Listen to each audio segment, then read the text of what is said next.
Hi, everybody. I have some big questions we are going to answer today. So, the first one is, can we choose to believe in God? Well, the short answer is, of course, yes. The long answer will be explained in this video. And we're going to answer some other questions that are very related, like why would someone claim we have no free will? No free will to make choices. Another question, can we logically be coherent as an atheist materialist? Does materialism speak to the modern world? Can it explain our modern experience? Is new atheism dead? Has paganism replaced it? So we're going to look at paganism and its tenets. We're also going to look at different forms of paganism through the centuries. We're also going to ask, what do paganism, collectivism, and the World Economic Forum have in common? Strangely, they have a few things in common, including the idea of human sacrifice. In other words, sacrificing others for your own benefit, sacrificing the farmers in Holland for the benefit of the rich people who fly into Davos each year on their jets to proclaim the whole climate change disaster and to tell the paupers of the world that we have to live up to their expectations to keep our carbon footprint to a minimum, but of course their carbon footprint to a maximum. And so that is another big question. And I want to say hi to Taking Back Eden. Great to see you, John. We're also going to look at how are paganism and Christianity different. Now, paganism is an umbrella term to refer to the Celts, the Norse gods, the Greek gods, the gods of the Aztecs, the gods of India, and many other gods around the world. So really what it is it's a term to describe the spiritual battles that we have going on in this world between the good and evil. And so we'll discuss paganism and also, again, like I mentioned, how it differs from Christianity. Yes, they're selfish, the World Economic Forum. They fly in on their private jets, burning up all kinds of fossil fuel. And when they get there, sometimes just for show, they'll jump onto bicycles and bike from the place where their airplanes drop them off over to the site at Davos, where all of the wealthy are dispersed. Thankfully, we had the Argentinian president at the last couple days ago get in there and talk about what a bunch of hypocrites the people at the WEF are. So I'm S.J. Thomason, and I seek the truth, and I encourage you to do so because truth matters. All right, so let's have a go at it. You can see right here in this slide 3 atheists. The first one is called Cosmic Skeptic. He is the one I'm going to be expanding upon. His words we're going to expand upon. Then the next one is Rationality Rules. And the third one is Matt Dillahunty. Now, Cosmic Skeptic and Rationality Rules have, and that's Stephen Wofford, Rationality Rules, have the advantage of that English, very pristine accent. Sometimes people would take that for a sign of intelligence. And that was one of the advantages, of course, that Christopher Hitchens had back in his heyday when he was busy with his rhetorical arguments against Christianity in numerous debates. And so he had debated and he was sort of a rock star, apparently, according to the atheists, even according to his brother, Peter Hitchens, who has written a book a lot about Christopher and a lot about his own early atheist days called Rage Against God. Highly encourage you guys to listen to that. So anyway, you can tune into this video. The reason why I'm not playing this particular video, although I do have another one lined up here in this video, is because one time I did play Matt Dillahunty in a video and he turned it so that nobody could see my video. They claimed some sort of a copyright thing, and so I was unable to show the video, and I'm not going to do that again. So instead, I'm going to quote what they said about free will. But before we do that, let's talk about apologia. So I have debated apologia on the resurrection of Jesus and the evidence that we have, which is an abundance of evidence for the resurrection of Jesus. If you're looking for whether or not Christianity is true, look no further than the evidence for Jesus' resurrection. I think that gives us ample reason to support Jesus' ministry, life, and calling to us. He saved us. He freed us from our sins and our salvation. He is Lord above all, and we should worship him. We are called to worship him. We are called to worship our creator, not the creation. And that, again, is a distinction between Christianity and paganism, which I'll get into in just a moment. So here's what Apologia said in March 11th, 2019. Atheism isn't a choice. You don't choose your beliefs. You become convinced. If you disagree, just choose to believe otherwise about anything. Now, he said, become convinced. Here's what's interesting about that. What does it take to convince a diehard atheist against atheism? We have shown atheists the evidence for the resurrection, and they say they're not convinced. Matt Dillahunty was in a debate with Mike Licona, who is a Christian out of Houston Christian University. Mike Licona said something about if God wrote evidence in the sky to say that I am alive, I am here, I exist, all this kind of stuff to Matt Dillahunty, would he be convinced? Matt Dillahunty said even that kind of evidence would not convince him. So in other words, there is nothing that you could give to certain atheists to convince them. They have made their minds up. It's a comfort thing for them. They don't like the idea of there being a God. In fact, here is evidence of that. Thomas Nagel, he says, quote, I want atheism to be true and am made uneasy by the fact that some of the most intelligent and well-informed people I know are religious believers. It isn't just that I don't believe in God, and naturally I hope that I'm right in my belief. It's that I hope there is no God. I don't want there to be a God. I don't want the universe to be like that. Now, why is that? I posed that question before on Twitter, X, and I have also discussed with other people. I think it's a heart thing and not a head thing. In other words, I think that you don't want God to exist because you don't want to live by God's rules. In some cases, it's because you want to be your own God. You can't stomach the idea of having an authority figure over you.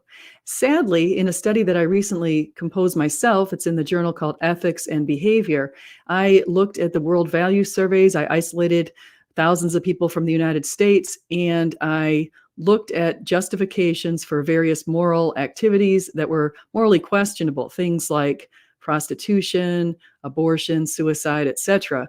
And I found that the younger generation, Z and Y, were more likely to justify morally questionable actions than the older generations. They also were less likely to believe in an authority figure, less likely to be patriotic, and less likely to value the importance of God. That was very concerning for me.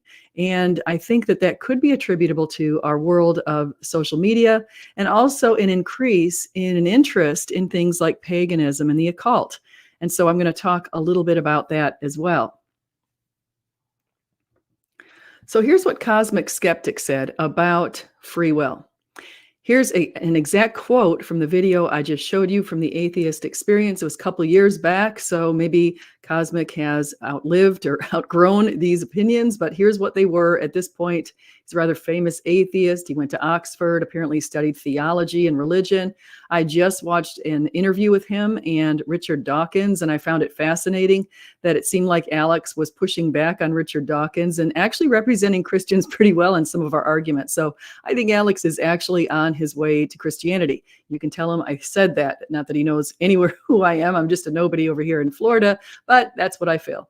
So here's what Alex O'Connor says, quote, it's either the case that the universe is determined, and what we mean by that is that every single thing in the universe follows a chain of causation, that when I do anything, that's caused by something perhaps happening in my brain.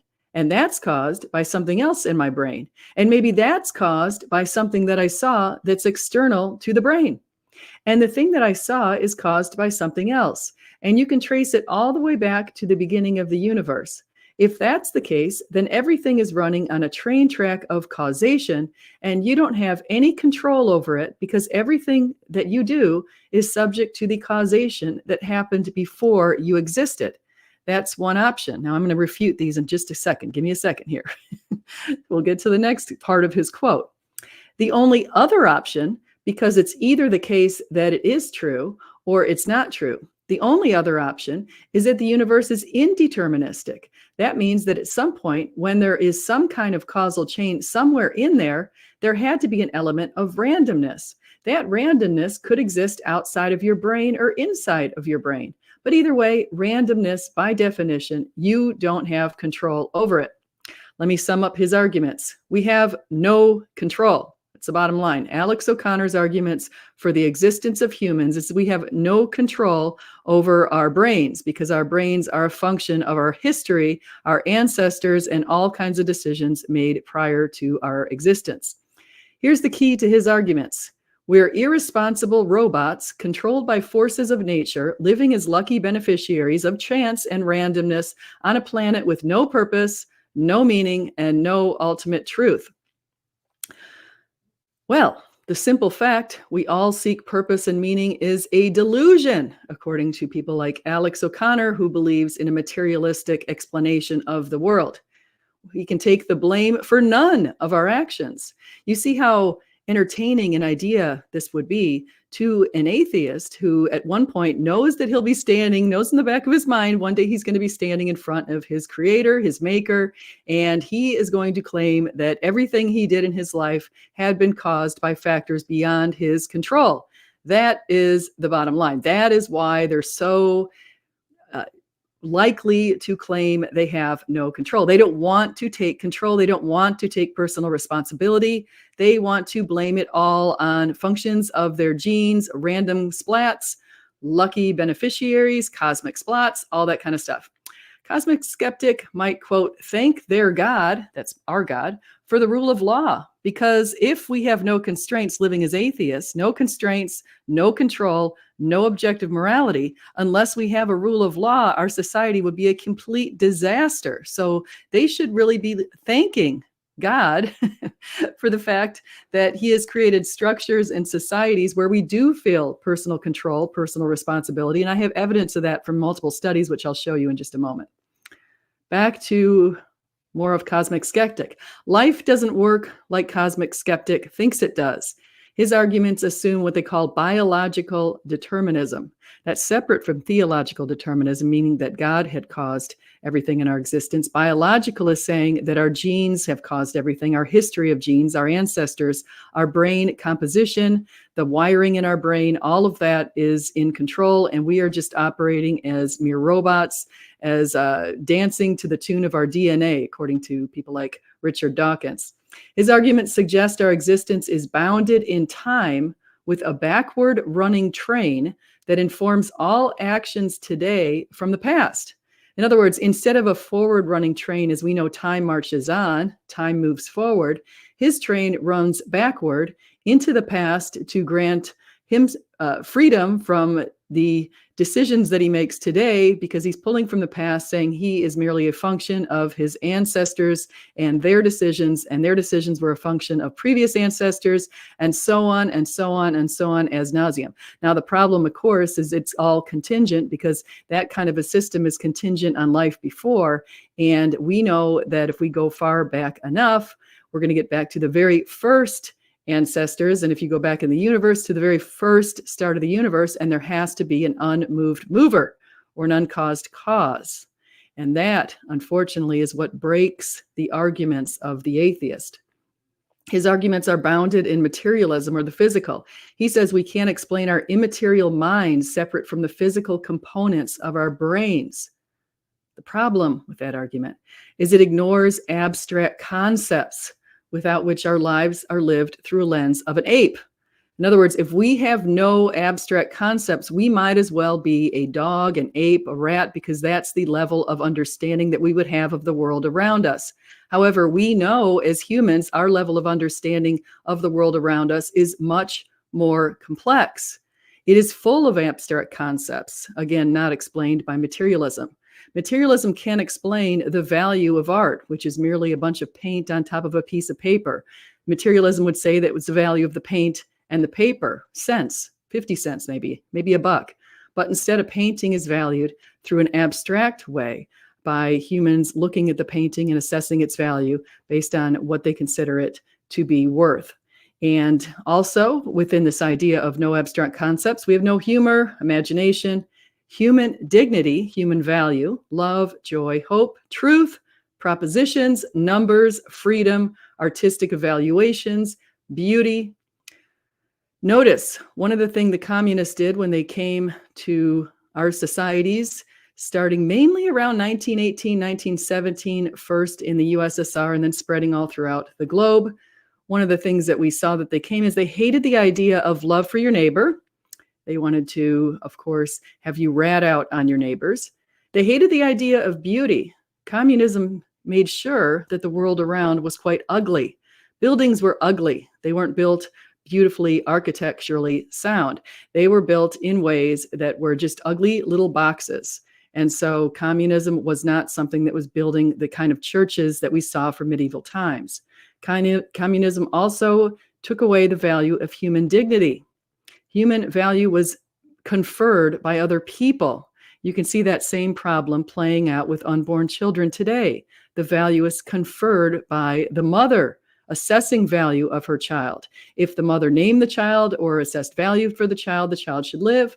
If the mother gave no value to the child could die. That is a system that is horrible. And unfortunately, that is where we're living today. How did it get like this? Well, a lot of that comes from communism. So let's distinguish Christianity and collectivism. Christianity says, and collectivism again relates to Marxism, communism, and eventually I'm going to talk about its relationships to paganism. So Christianity says all humans have intrinsic value. It's conferred by our Creator.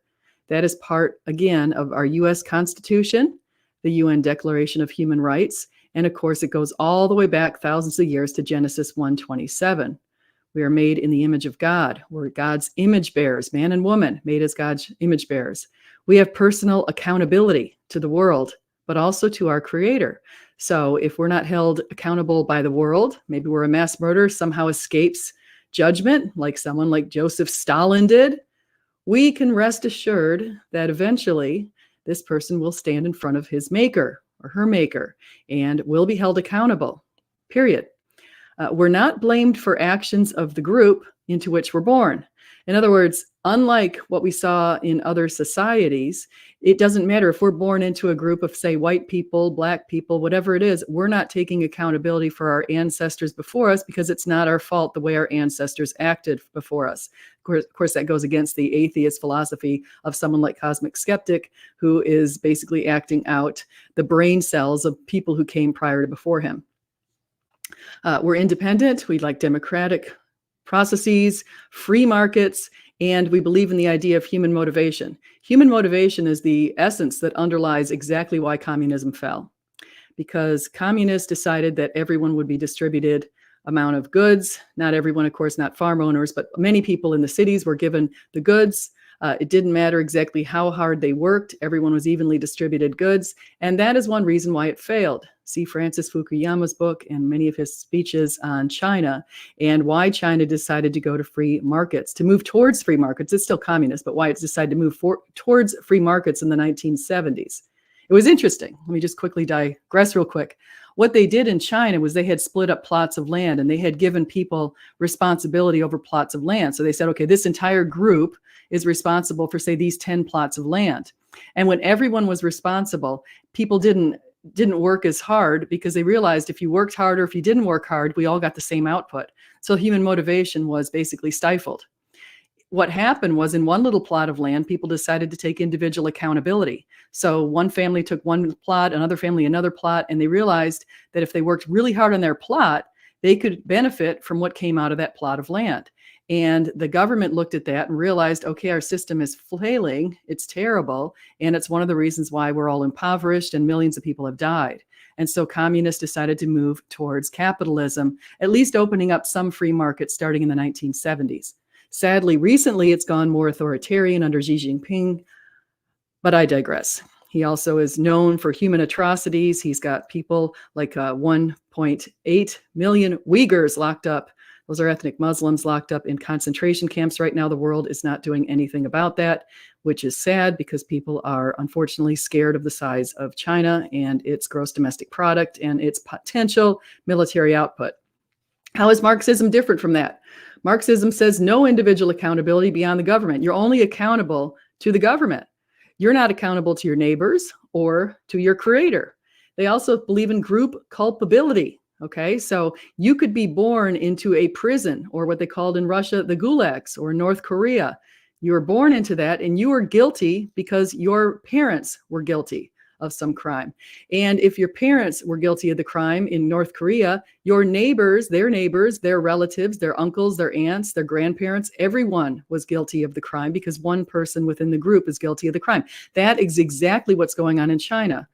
Why the Uyghurs are locked up is because a couple of Muslims decided to do some heinous things. And rather than holding those two people accountable because of their heinous actions, their terrorist actions, China rounded all of the Uyghurs, over 1 million Uyghurs up, locked them all away for re-education. Speaking of re-education, Canada is doing the exact same thing to Jordan Peterson right now, which is an atrocity. So we have that. You're guilty also by virtue of which ethnic group you're born into. We have Robin DiAngelo referring to white guilt merely because people 100 years ago did some pretty atrocious things, therefore we're guilty of it today. It's ridiculous. And also the guilt of sex. So if you're male, female, you could be held accountable for the actions of people who came way before you, which is completely ridiculous. Now, Chinese and Marxism and collectivism also has forced actions for the benefit of the collective. So again, I mentioned re-education. In some of the Nordic countries, they have this idea of very high taxes. You're taken care of from cradle to grave. Some people like that. In Sweden, they only have about 10 million people, about half the population of Florida. But in Sweden, if you make, say, the equivalent of US dollar 60 grand, you're paying about 60% in taxes. That money goes to daycares, it goes to college, if you can get into college and you choose the major they agree with, and it goes to that. Then there was the Venezuelan socialist experiment. They called it socialism. It was really communism, which is essentially the governmental takeover of the means of production. So Chavez took over much of Venezuela, much of its infrastructure, it took over transportation, oil, all kinds of industries, and drove the whole thing to the ground. That is what we need to look out for. Interestingly, you have socialists, communists like Bernie Sanders and Sean Penn, who used to be in support of Chavez, who thought he was just a dream because he was subsidizing gas and bread and other things that were needed. And unfortunately, he did that to the detriment of his entire populace. Though Chavez's daughter sitting on 2 billion, the rest of the nation is eating cake. So it's a demotivating system. Okay, so then we get to some studies to show you that the world knows those systems are flawed. Marxism, collectivism is a joke. It will never operate. Sadly, it's still in operation in some places, but it is operating at a putter because it, in some cases, unless they've taken free markets into account, they're running the government into the ground. They treat the government as gods. And we've seen studies that have shown us that people do value humane orientation, meaning you value benevolence, kindness to the in-groups and to out-groups, even to strangers. So the Globe study of 62 societies realized that everyone in the globe who was in that survey said that we ought to be very humane, even though no society said that they were terribly humane. I mean, they were humane, but they knew that they could be much better. Schwartz said the highest values across all societies were number 1, benevolence, and 2 and 3, or 3 and 2, were universalism, which is kindness to the outgroup, plants and other living forms of life, and the kindness to the planet, nature, and then self-direction, again, going back to this personal responsibility. Schwartz said that we all know that's valuable, even if we're in societies that unfortunately shirk that, like communist societies, or societies veering towards Marxism, or these freaks in the World Economic Forum who are closet Marxists. That's really what they are, closet Marxists. John Kerry is the biggest hypocrite on the planet, but I'm going to show you evidence why in just a moment. Also, why Obama has shown levels of hypocrisy. Even though I voted for the man, I'm unfortunately seeing some stuff lately that I'm not impressed by. Kinnear and colleagues, 2000, he said 7 major world religions realized that all of us share a commitment greater than oneself. Now, this even goes to the American atheists and the United Nations. We also realize the value of self-respect with humility, self-discipline, and acceptance of personal responsibility. We value respect and caring for others, the golden rule, and caring for other living things. You can see how all 3 of these studies relate quite closely. The bottom line in these studies is these show you true human motivations.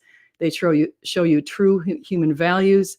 They show you evidence of Romans 2:15 that God's imprinted on our conscience a certain set of values that are consistent with Jesus's Sermon on the Mount. So, what does atheism offer you? If you're an atheist and you think it's great, here's what Richard Dawkins, famous atheist who wrote The God Delusion, he had this idea of a blind watchmaker, which makes no sense. He said the universe we observed has precisely the properties we would expect if there is at bottom no design, no purpose, no evil, no good, nothing but blind, pitiless indifference. Interestingly, Ayaan Hirsi Ali, who recently she had left the Muslim faith years ago, she was a new atheist. They said she was probably the fifth horseman of atheism. She interestingly decided that she identifies now as a Christian. Now, I don't know if she's a cultural Christian like the Tom Holland type. Tom Holland wrote the book Dominion, which I highly recommend. I don't know if she's that type where she's taking Christianity for its moral blessings and moral obligations, or if she has looked into the truth behind Christianity. You do want to know the truth. I would assume that everybody is in quest for the truth. And if you are, and you look for the evidence of the crucifixion and resurrection, I'm sure you'll come to Christianity for those reasons rather than just its moral obligations, which tend to be very good moral obligations, which society has been run quite effectively by over the last 2,000 years, especially in the West.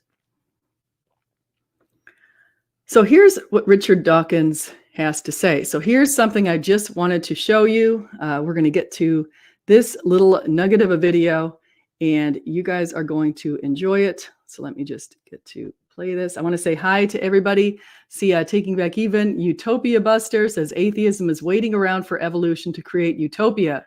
And Nikki says TGIF, thank God it's Friday, all from Isley, Portland. And Taking Back Eden says, go against your God-given senses. Yes, I stand by my claim. Yeah. So to choose atheism is to go against your senses that we're creation, and creation requires a creator, a moral lawgiver. If we have morality, if we have the objective moral code and obligations to do what's right, or what's truthful, what's fair, what's kind, it clearly comes with a moral obligator or a moral lawgiver. I mean, that's just one explanation for how we know we have a source of our morality. We wouldn't all realize all of these values that I just cited coming from those studies if we didn't have some sort of a moral lawgiver who gave us these values. And so we do have that. And so that's pretty important. So let me just go to this video here, see if you guys can see this. Make sure you can see it here. Okay, so here is Richard Dawkins with Ben Stein. This is a classic. This is when Richard Dawkins was a younger man. And let's listen to what he has to say with Ben Stein.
I think that's pretty wonderful, and I hope you guys enjoyed that little snippet from that video. And so, all right, so I want to say hi to Coffee Smug and Utopia. Hope you guys enjoyed that. So let's get back to this. So here's what's going on with paganism. So let's take a look at some of the stuff that's going on in the world. So let me just get back to.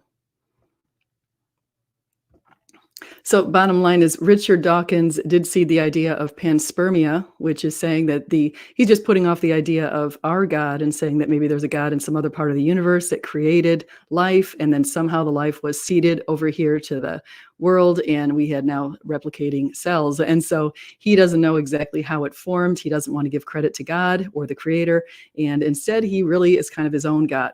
So here's the interesting thing going on. I've been looking at this paganism. And so if you go back to the Roman Empire and centuries before that, you're going to see that pagans operated in pretty much anywhere in the world. It's kind of an umbrella collective term. It refers to Celts. It refers to the Norse gods, the Greek gods, the Roman gods. You can go back to, some would say, even the Hindus in some ways worship multiple gods. They're polytheistic, combination of pantheistic too. Some believe that gods are part of nature. Some of the pagans, they believe that God is in the trees, which was one of the reasons why when one of the saints chopped down a tree, a lot of pagans were pretty horrified. And apparently it's in the rise in Europe. And so I've seen some videos lately where people are kind of admiring what their ancestors did. They want to take the good stuff out of paganism and leave the bad stuff behind, because these pagans all around the world were sacrificing humans for the benefit of crops. We have evidence of that, lots of evidence from the Celts, the Norse, the Nordic gods, what's called the Vikings. We have plenty of evidence, tons of evidence over there in Canaan, other evidence in the Philistines. We definitely have evidence all around the globe, the Aztecs, the Mayans. We have evidence of human sacrifice. And it's the idea that you were out of control way back when. You saw these weather events. You felt like God had some control over the weather. And at first, maybe sacrifice animals and other things to gods. And then they would do this ultimate sacrifice of their own children. Now, the reason why I find that incredibly coincidental to see this operate all over the world through centuries is because it's completely counterintuitive that you would kill your own child for a God you can't see. So you're saying, I'm going to go and sacrifice someone else. That's the idea of paganism. It's never the same as Christianity, which is Jesus sacrificing himself for our benefit and our salvation. Instead, it's you going and sacrificing someone else to help you. You can see how World Economic Forum people want to do that. And so it's on the rise. You can see right here, it went from 11,000 to 74,000, according to one study. The Economist cited that. Here's some differences between Christianity and paganism. So Christianity is rooted in Catholicism. Jesus said, on this rock I will build my church, and the gates of Hades will not prevail. Also, it's in Eastern Orthodox, Anglicanism, Protestants, so lots of different denominations of Christianity. Paganism has also lots of different forms. So it's practiced by Druids, Wiccans, that's witchcraft, Celts, Norse gods, Greece, Roman, and Aztec, Native American gods. So that's the source of paganism. A lot of pagans worship nature. They don't like when you say they worship creation, but that's what they're doing. They're not worshiping the creator, rather they worship the creation. They find that insulting, but it's the truth. Many worship trees, the sun, the moon, the earth, cycles, the weather. Now you can see how that kind of coincides with people who are focused today on climate change. And climate change is one of those things where they say we need to reduce our carbon input. And at first it was about global warming. Then some say it's global chill. Then some say it's hostile global climate. And no matter what, the climate activists are at a win-win, because no matter what our climate does, they attribute it to climate change. And they don't take into account thousands of years of history with our climate changing. So if you go back thousands of years, you're going to see the number of parts per million for carbon in the atmosphere was, well over 100 times what we have today. And so we have seen examples through recent history going way back, thousands of years. You can see where we have had different we've had different ice caps, we've had different glaciers, we've had all kinds of different things going on in the world, and the climate has been volatile. Up until about 10,000 years ago, it was very volatile, according to Hugh Ross in one of his books. And so paganism, also the idea of human sacrifice, we still see that today. Let's not forget to mention the unborn children. Selfishness, the idea of the self, exalting selfies and the self above all others. We are our own gods. And that's one of the problems. They have a lot of pride. They speak of pride. We see pride parades, pride in the ancestors or in ancient cultures, ancient rituals, and ancient traditions. Worship of creation. That is what construes paganism. However, Christianity focuses on Jesus' sacrifice. He sacrificed himself. It's like if we sacrifice ourselves for the benefit of others. And he did it because he was the only one uniquely qualified who was without sin. It was like the sinless Lamb of God who takes away the sins of the world. Have mercy on us. He exalts the idea of the meek will inherit the world. Selflessness, give up yourself, carry your cross. These are things Jesus stands for, and I think all of the world would benefit from that. Humility. He always says the pride goes before the fall. Jesus realizes and spoke to us about we're just renters in this world. Nothing we accumulate in this world matters. He said, don't pile up gold here on this earth. Don't put your money here on this earth where it will rot. Put all of your investment in heaven, in the next world. As C.S. Lewis said, aim for heaven and you get the earth thrown in. Aim for earth and you get neither. Christianity worships our creator, and that's ordered rightly. That's how God created us, as a life form, children of God who worship him. Now, if Christianity's been good for society, yes, it has. People have argued this for many, many years, but a really great book, if you haven't read it yet, is Tom Holland's Dominion. And he talks about Christianity's contribution to hospitals, universities, the elevation of the poor. In the old days, they used to believe, if we go back thousands of years, women were less valued, so they would expose them on the streets. They would lay them out for dead if they didn't want to raise them, because women, of course, came with dowries. They were an expensive thing to have. And human dignity wasn't there. Human dignity was conferred by others. The wealthy were considered blessed by the gods. The poor were considered cursed. Now, Jesus came around and resurrected a new idea. He said, the meek will inherit the world. The poor were blessed. To whom much has been given, much is expected. Some of the last will go first, and the first will go last. Those kind of values are what have bled into our society today and form the undercurrent of everything that we know in the West. We also, Christians, were heavily involved in ending modern slavery and the awful practice that was in the antebellum years. That was led by people like William Wilberforce out of the United Kingdom and others. We had lots of people who were coming out of Christian churches and deciding that they realized that treating other humans as less than human is something you should not do. It goes against our Constitution, even though we've seen it in both unborn children, in people during the antebellum slavery period, and of course, during the Nazi period, the exact same thing. And we're seeing it today. We see it today in parts of the world where people are discounting some of the evil atrocities that occurred on October 7th in Israel and pretending that those are at all morally justified. You don't bake a baby in an oven and claim there's any moral justification for that. Period. I shouldn't have to argue that. We have intrinsic human value. That's part of the Christian belief system, and it's really a wonderful thing. Now, what is our guidance for going against paganism and witchcraft and the stuff that people are starting to take up? Now, I've heard college kids are starting to take this up. I've heard that some younger people think that witchcraft and the occult is great to do. They play with Ouija boards. They don't realize they're tapping into the demonic. That's what you're doing.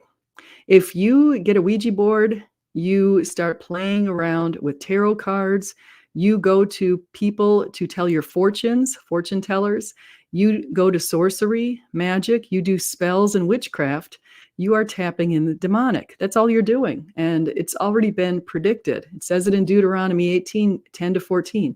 There shall not be found among you anyone who burns his son or his daughter as an offering, aka what there did is human sacrifice all throughout pagan history. Continued, anyone who practices divination or tells fortunes or interprets omens or a sorcerer or a charmer or a medium or a necromancer or one who inquires of the dead, for whoever does these things is an abomination to the Lord. And because of these abominations, the Lord your God is driving them out before you. You shall be blameless before the Lord your God. For these nations which you are about to dispossess, listen to fortune tellers and to diviners. But as for you, the Lord your God has not allowed you to do this. Another really good verse, speaking to the idea of choice, is Joshua 24:15. As for me and my house, we will choose the Lord. So it's the idea that you could choose other gods, other spiritual beings in this world, part of the spiritual battle that's going on. But Joshua says, as for me and my house, we will choose the Lord. Believing in God is a choice.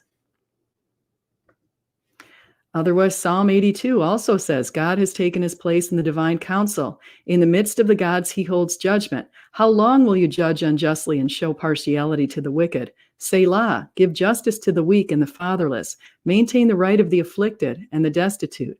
Rescue the weak and the needy. Deliver them from the hand of the wicked. They have neither knowledge nor understanding. They walk about in darkness. All the foundations of the earth are shaken. I said, you are gods, Son of the Most High, all of you. Nevertheless, like men you shall die and fall like any prince. Arise, O God, judge the earth, for you shall inherit all the nations. The first part is about the spiritual battle. According to Michael Heiser in his book Unseen Realm and others who have studied this, God had given the lands around Israel to many other gods, if you want to call them gods. They were spiritual beings. You can see in the book of Daniel, we have a reference to that.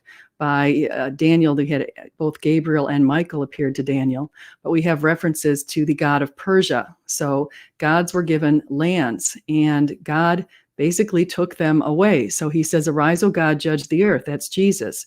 Jesus came and reclaimed the land. That's one of the reasons why the Apostle Paul was so willing to go all throughout the Roman Empire, all throughout the kingdom, all the way to the stretches of places like Spain, because he wanted to reclaim the land. That's what he had been commanded to do by Jesus. Jesus now had inherited everything. He was the one who was over the earth. And so he reclaimed it from them. John 14:6 and 16:33 gives us Jesus's role. He said, I am the way, the truth, and the life. No one comes to the Father except through me. Now bring that over to Oprah Winfrey, who claims that no matter what our path, no matter what our walk, could be anywhere in the world, any belief system at all, we're all going to heaven eventually. That is this modern ideal of universalism, which the Bible heavily debunks in many places, including this verse right here, which is quite specific. You are not getting to God, you are not getting to heaven unless you go through Jesus's door, period. He also said, I have said these things to you, that in me you may have peace. In the world you will have tribulation, but take heart, I have overcome the world. Do you know anyone who's lived in this life who hasn't gone through some sort of troubles? No. Well, we were promised that. Troubles build us. It's the idea of making us stronger. Suffering is what builds souls. So who are the pagans worshiping? Now, the serpent, this is from Genesis 3, was more crafty than any other beast of the field that the Lord had made. He said to the woman, did God actually say you shall not eat of any tree in the garden? And the woman said to the serpent, We may eat of the fruit of the trees in the garden, but God said, you shall not eat of the fruit of the tree that is in the midst of the garden, neither shall you touch it, lest you die. But the serpent said to the woman, you will not surely die, for God knows that when you eat of it, your eyes will be opened and you will be like God, knowing good and evil. The whole idea with the serpent is he wanted to be like God. He tried to have others worship him. He and a third of God's angels were kicked out of heaven. Jesus saw them fall from the sky, and they were relocated to the middle of the earth. That's where they're located. That is where hell is. According to many saints, hell is in the central part of the earth, in the core, where it burns fire and sulfur and smells and is a permanent condition of darkness. That is hell, and that is where they reside. But they also have been given some level of freedom to roam around the earth, certain of them. Some saints and seers in recent years, over the past couple hundred years, have claimed that Satan's been given more freedoms. And that came about with one of the popes in the 1800s. In the middle to the end of the 1800s, somebody said, it was a pope who said he heard the voices of Satan and Jesus in the Vatican. And this idea that Satan asked for 100 years so that he could basically wreak havoc. He said that he would be able to turn many people towards him if he had this window of time. And of course, some believe the window of time started then. Others believe it started with 1917, around the time of Fatima. But anyway, that was the idea, is because of our sins, our many sins, we're operating in like a Sodom and Gomorrah type of existence, that demons have more freedom to roam around. And that's a pretty scary idea when you think about it. So do we have serpent gods? Yeah, interestingly, say if you go into pagans, and I'm just got a couple of quick samples here coming out of Europe, because that's where it seems like paganism has been increasing. But serpent gods are all over the ancient world. Serpent gods. Now, we of course saw the serpent in Genesis 3. We also see the Norse serpent god Jormungandr. And so we have that example, a serpent god. We also have another serpent god, just to give another example, the Celtic snakes, the goddess Cora, and then of course Saint Patrick, going way back when, hundreds of years ago, supposedly drove the snakes out of Ireland. Some have said that snakes were never in Ireland, but they did have these beliefs in snakes according to the pagan belief system coming out of Scotland and the Nordic countries and other places. So there was a belief in these sort of satanic serpent-like gods. Now, if you're worshiping a serpent, think about what you're doing. Think about, they say that it's about the serpent shedding skin and rebirth. I doubt that. I think it's about evil. And I think that that's just showing his colors, the source of evil. So who are pagans worshiping? Well, I believe we do not wrestle against flesh and blood, but against the rulers, against the authorities, against the cosmic powers over this present darkness, against the spiritual forces of evil in the heavenly places. If you look at the barbaric ways that pagans sacrificed people, how in the Aztec times they put them at the top of a temple, they literally cut their hearts out, and then they toss them over the side to be fed to the dogs. If you looked at what happened in the Celts, and also with the Norse gods, the Vikings, what they would do is some really egregious things, which you're finding now when they find these bodies in bogs that had somehow been preserved in some ways. They can see that their heads had been beaten, struck very heavily. In many cases where their necks were, slit, all kinds of stuff. But they had to go through some sort of a torture, and only evil gods would require such an awful thing. And I think that they did require that. Like, I'm not saying that the pagans made up this stuff because they were trying to appease their gods. I'm saying that the gods did inform them that if they did do this through their worship and their worshiping demons, the demons told them to do this, and the demons would grant them certain, quote, blessings in crops and fertility and other things like that. Fertile soil, not fertile people. Now, here's an interesting thing. So if you guys watched the recent economic forum, the World Economic Forum. Now, World Economic Forum came about in the 70s with Klaus Schwab. He had this vision that they was going to get together all of these leaders from around the world. They were going to create a new world, a new government, a one world government. They basically think of themselves as higher than mighty, way better than us. And the recent convention just happened in Davos, Switzerland. And it's interesting because they put this crazy witch here, and she went around and said some sort of a weird curse. And I didn't want to play this because who knows what this curse is. I didn't want to curse you with whatever this weird curse was. But then she went and she breathed all over these people on a panel. Like she blew her breath at them as she cursed them. And why would they allow such a weird thing? But we can expect probably some pretty evil stuff to come out of the World Economic Forum, thanks to the blessings of the witch, witchcraft, the Wiccans, and the pagans, and pagan ideas. Now, what are pagan ideas? Again, the self is exalted. We are our own gods. We are superior to God. We are in line with the earth. We're going to worship the earth. We're going to take control over the world through the guise of climate change, and we are going to be the climate czars. So you have hypocrites over there. People like John Kerry. Now, I'm not going to play this video of John Kerry. I've got a link if anyone wants to clip onto it. But John Kerry was coming out of this. At first, he's talking about everyone reducing their climate footprint. But on the other hand, they pointed out that he has multiple homes. He has private jets. He flies around the world as if he's holier than thou. But then he tells the peons, the rest of the world, that we're not allowed to run farms because of methane. We're not allowed to have rice production because rice has too much production of carbon. We're not allowed to do all kinds of other things. It even says that we should be eating bugs because they want to reduce the amount of meat because of methane production. And again, they want to reduce carbon.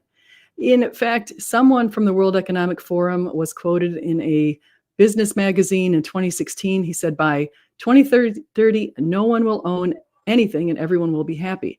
Now, of course, that didn't mean no one will own anything. It meant only the World Economic Forum, BlackRock, very wealthy people like Bill Gates buying up farmland. They will own something. We will all be renting from them. We will have no way to achieve any sort of self-sufficiency and wealth. It's very unfortunate because one of the American dreams here is to be able to buy real estate. And because of what BlackRock's done in places like Florida, where I live, they've run the prices of real estate up through constant demand and our diminished supply.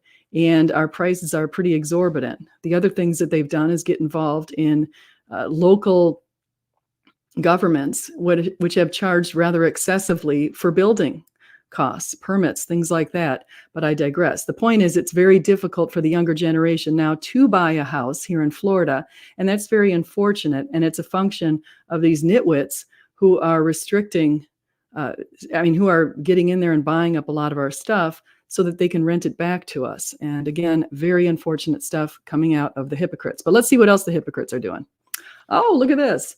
If they believe that the sea levels are going to rise to astronomical levels and we should all be fleeing from the sea, then why are people like Obama living on the sea at Martha's Vineyard, living right there on the water? Clearly, he does not truly believe we're going to have a problem with sea level rise in at least our generation. Same thing with Kerry. Look at this lovely little ditty here on the Nantucket. So I see a lot of hypocrites. I see a lot of problems. I see people holding up a lot of their money, unfortunately, in a place that makes no sense. And so here's the conclusion of this entire little idea here. We're in the midst of a spiritual battle between good and evil. What is the truth? Jesus is the way, the truth, and the life. All other gods that you hear about, pagan gods, any gods, the Norse gods, the Celt gods, the Hindu gods, the Buddhist gods, any gods that you hear about are demons. And they're represented often in snakes, coincidentally, very similar in alignment with Genesis 3. They always seem to practice human sacrifice. Now, we, of course, see that today all throughout the world. It was the early 1920s when Russia first legalized abortion, and now we see it all over the world. And now we see that millions of very innocent lives have been lost and everything snuffed out from their existence thanks to human selfishness and this idea of elevating ourselves. Now, if you have unfortunately committed that sin, there's obviously Jesus is ready for you to speak to him about that, to ask for forgiveness and to move on. So if you're in that boat, which many people unfortunately are, a lot of us, and I say us, were duped. Back in our 20s, I was guilty of driving a friend to a clinic. So I'm not innocent there. I have also had to go and ask for forgiveness for my accomplice ways. So that was an issue. So all of the gods are represented by snakes, human sacrifice, pride, selfishness, worship of the earth, ancestor worship, magic, and witchcraft. God condemned these ancient and current practices. I cited the Bible verses to support that. But despite condemnation, some insist on kicking against the goad in living in sin. Christianity focuses on selflessness, reliance on Jesus, and the truth. And then you will know the truth, and the truth will set you free.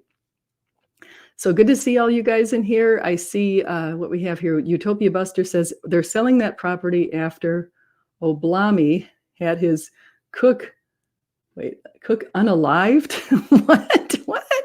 What is this? Still building an estate in Hawaii oceanfront. Whoa. Didn't even know about that, but I never heard of the term unalived. I'll have to look into that. So yeah, so we have all this kind of stuff. We've got a coffee smug, Nikki, but if my soul is perfected by the start, then would I choose evil? Yeah, we don't have perfect souls. We're all born with, unfortunately, a human nature to sin.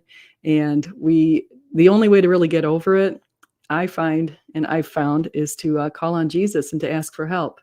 And to ask for his help and to ask for saintly intercessions and, other people to help us, have people pray for you, ask your friends to pray for you if you have Christian friends, ask others to pray for you. Free will is something that we all have, and it's something that we shouldn't abuse. And so I want to say thank you to everybody for coming in today. I hope you love this, like this video. I hope you like this kind of content. I'm going to have 2 really cool people on my channel very soon. So I have Justin Brierly of Unbelievable coming on my channel. He is going to talk about his latest book. And he's talking about the surprising rebirth of belief in God. And so we're going to talk about that coming up very soon. Also in that same week, the 29th and 31st week, we're also going to have from Hugh Ross's group, actually Reasons to Believe, we're going to have Dr. Fuzz Rana. And he also has a book, and he's talking about how we're fit for a purpose. He's a biochemist. Now, that's not my background, so I'm going to have to defer to him on all the scientific explanations. But he has found like God's fingerprint in our chemistry, and he's going to explain that. And so people who think that science is the way to go, that's how we can explain the whole world. Well, God has left his fingerprint not only in our universe, in our cosmology, but Fuzz Rana can show us that God has left his fingerprint also on our very beings. In fact, even on our fingers, look at your fingerprint. Did you realize that that's made like a Fibonacci sequence? And just like seashells and sunflowers and all these other sequences that we see throughout the universe and galaxies, even in your fingerprint, God has signed his very image. And so you can see that. So thank you, everybody. I hope you guys have a great day. Please like and subscribe and do come again. And just remember, whether you eat, drink, or whatever you do it all for the glory of God. Thank you.